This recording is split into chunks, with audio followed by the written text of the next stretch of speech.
ನವಲಗುಂದ ಇತಿಹಾಸದಲ್ಲಿ ಬದಲಾವಣೆ ಅಥವಾ ಪರಿವರ್ತನೆ ಆಗಿದೆ ಎಂದರೆ ಯಾರು ಮೇಲಿನವರ ದಯೆಯಿಂದ ಅಲ್ಲ, ಮೇಲಾಗಿ ಕೆಳಮಟ್ಟದ ಹೋರಾಟದಿಂದ ಅಲ್ಲದೆ ಮಹದಾಯಿ ಹೋರಾಟಕ್ಕೆ ನಾನು ಸದಾ ನಿಮ್ಮೊಂದಿಗೆ ಇರುತ್ತೇನೆ ಎಂದು ಚಿತ್ರನಟ ಚೇತನ ಅಹಿಂಸಾ ಹೇಳಿದರು.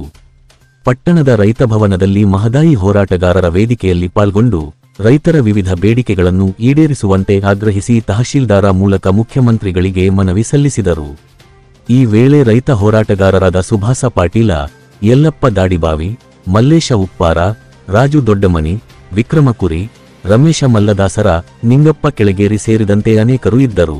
ಎಲ್ಲರ ಜೊತೆ ಈ ಒಂದು ಹೋರಾಟದ ನಾಡಿನಲ್ಲಿ ನವಲಗುಂದದಲ್ಲಿ ನಿಮ್ಮೆಲ್ಲರ ಜೊತೆ ಒಂದು ವೈಜ್ಞಾನಿಕವಾಗಿ ಒಂದು ಉತ್ತಮ ಸಮಾಜದ ಹೋರಾಟಗಳನ್ನ ಮುಂದುವರಿಸ್ತಾ ಇರೋದು, ನನಗೆ ನಾನು ಭಾಗವಹಿಸಕ್ಕೆ ಒಂದು ಅವಕಾಶ ಸಿಕ್ಕಿರೋದು ನನಗೆ ಬಹಳ ಆಭಾರಿಯಾಗಿದ್ದೆ. ಮೊದಲನೇದಾಗಿ ನಮ್ಗೆ ಯಾವತ್ತಾದ್ರೂ ಇತಿಹಾಸದಲ್ಲಿ ನೋಡಿದ್ರೆ ಯಾವತ್ತಾದ್ರೂ ಬದಲಾವಣೆ ಆಗಿದೆ, ಪರಿವರ್ತನೆ ಆಗಿದೆ ಅಂದ್ರೆ ಯಾರೋ ಮೇಲಿಂದ ಮಾಡಿರೋ ದಯಾ ದಾನ ದಾಕ್ಷಣ್ಯದಿಂದ ಅಲ್ಲ. ಬದಲಾವಣೆ ಆಗಿದೆ ಅಂದ್ರೆ ತಳಮಟ್ಟದ ಗಟ್ಟಿಯಾದ ಹೋರಾಟಗಳಿಂದನೇ ಸಾಧ್ಯ. ಆ ಬದಲಾವಣೆ ಗಟ್ಟಿಯಾದ ಹೋರಾಟದಿಂದ ಆಗಿದೆ. ಸೊ ಆ ಹೋರಾಟಗಳನ್ನ ಮುಂದುವರಿಸ್ತಾ ಇರೋದು ಬಹಳ ಒಳ್ಳೇದು. ಮತ್ತೆ ಮುಖ್ಯವಾಗಿ ಎಲ್ಲಾ ವೈಜ್ಞಾನಿಕ ಹೋರಾಟ ಗಟ್ಟಿಯಾದ ಶಕ್ತಿಗಳು ಜೊತೆಗೆ ಸೇರ್ತಿರೋದು ಬಹಳ ಅಗತ್ಯ ಇದೆ. ಇವತ್ತಿನ ದಿನ ನಮ್ಗೆಲ್ಲರ ಜೊತೆಗೆ ಸೇರ್ಬೇಕಾಗಿರೋದು ಹೆಂಗೆ? ಪ್ರತಿ ಒಂದು ಇಶ್ಯೂ ಮೇಲೆ ಸೇರ್ಬೇಕು, ಮತ್ತೆ ಮುಖ್ಯವಾಗಿ ಒಂದು ಸಿದ್ಧಾಂತದ ಮೇಲೆ ಸೇರ್ಬೇಕು. ಆ ಸಿದ್ಧಾಂತ ಯಾವುದು?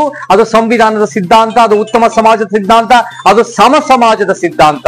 ಸೊ ಆ ಸಮ ಸಮಾಜದ ಸಿದ್ಧಾಂತದಲ್ಲಿ ನಮ್ಗೆ ಎಲ್ಲಾ ರೀತಿಯ ಸಮಾನತೆನೂ ಬೇಕು. ಅದರಲ್ಲಿ ಬಹಳ ಮುಖ್ಯವಾಗಿ ದಲಿತರು ಮತ್ತೆ ರೈತರು ಮತ್ತೆ ಎಲ್ಲಾ ಒಂದು ಶೋಷಿತ ವರ್ಗಗಳು ಈ ವ್ಯವಸ್ಥೆಯಲ್ಲಿ ಏನೇನು ಅನ್ಯಾಯ ಆಗಿದೆ ವ್ಯವಸ್ಥೆ. ಯಾಕಂದ್ರೆ ನಮ್ ಶತ್ರು ಯಾವ ವ್ಯಕ್ತಿ ಅಲ್ಲ, ನಮ್ ಶತ್ರು ಯಾವ ಒಂದು ಪಕ್ಷ ಅಲ್ಲ, ನಮ್ ಶತ್ರು ಯಾವ ಧರ್ಮದವರಲ್ಲ, ಯಾವ ಜಾತಿಯವರಲ್ಲ. ನಮ್ ಶತ್ರು ಈ ಅಸಮಾನತೆಯ ವ್ಯವಸ್ಥೆ. ಈ ವ್ಯವಸ್ಥೆನೇ ಅಸಮಾನವಾಗಿದೆ. ಅದರ ಮೇಲೆ ಬ್ರಾಹ್ಮಣ್ಯದ ವ್ಯವಸ್ಥೆ ಅನ್ನೋ ಜಾತಿ ರೀತಿಯಲ್ಲಿ ದಬ್ಬಾಳಿಕೆ ಆಗುತ್ತೆ. ಬಂಡವಾಳಶಾಹಿ ವ್ಯವಸ್ಥೆ ಅನ್ನೋದು ಆರ್ಥಿಕವಾಗಿ ದಬ್ಬಾಳಿಕೆ ಮಾಡಿ ನಮ್ಮ ರೈತಾಪಿ ವರ್ಗ, ನಮ್ಮ ಕಾರ್ಮಿಕರ ಮೇಲೆ ದಾಳಿ ಆಗುತ್ತೆ. ಸೊ ಈ ಎರಡು ಜೊತೆಗೆ ಸೇರಿದರೆ ಈ ದೊಡ್ಡ ಒಂದು ಅನ್ಯಾಯದ ವ್ಯವಸ್ಥೆಗಳು ಜೊತೆಗೆ ಸೇರಿ ನಮ್ಮ ಮೇಲೆ ದಾಳಿ ಆಗ್ತಾ ಇದೆ. ಅದಕ್ಕೆ ನಾವು ಪ್ರತಿರೋಧ ಬೇಕು. ಆ ಪ್ರತಿರೋಧ ನೀವೆಲ್ಲರೂ ನಿಮ್ ರೀತಿನಲ್ಲಿ ಜೊತೆಗೆ ಸೇರಿ ಮಾಡ್ತಿರೋದು ಬಹಳ ಒಳ್ಳೆ ಬೆಳವಣಿಗೆ.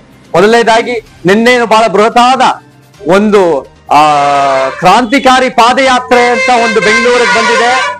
ಆ ಕ್ರಾಂತಿಕಾರಿ ಪಾದಯಾತ್ರೆ ಒಳ ಮೀಸಲಾತಿಗೋಸ್ಕರ ಹೋರಾಟ. ಒಳ ಮೀಸಲಾತಿಗೋಸ್ಕರ ಹೋರಾಟ 30 ವರ್ಷದ ಹೋರಾಟ. ಒಳ ಮೀಸಲಾತಿಯಾದ ಹೋರಾಟ ಬಹಳ ನ್ಯಾಯಬದ್ಧ ಹೋರಾಟ.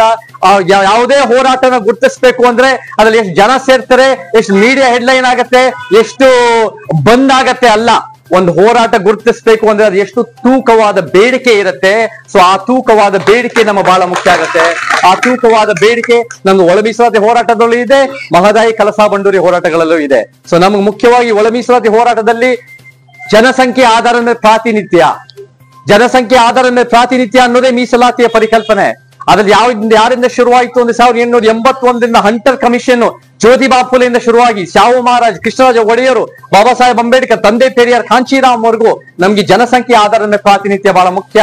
ಯಾರ್ಯಾರು ಈ ಒಂದು ಸಮಾನತೆಯ ವಿಚಾರಗಳನ್ನ ಮುಂದುವರಿಸ್ತಾ ಇದ್ದಾರೆ, ನಾವೆಲ್ಲರೂ ಗಟ್ಟಿಯಾಗಿ ಒಳ ಮೀಸಲಾತಿ ಪರವಾಗಿ ನಿಂತ್ಕೊಂಡಿರ್ಬೇಕು. ಆ ಹೋರಾಟನು ಬಹಳ ಮುಖ್ಯ.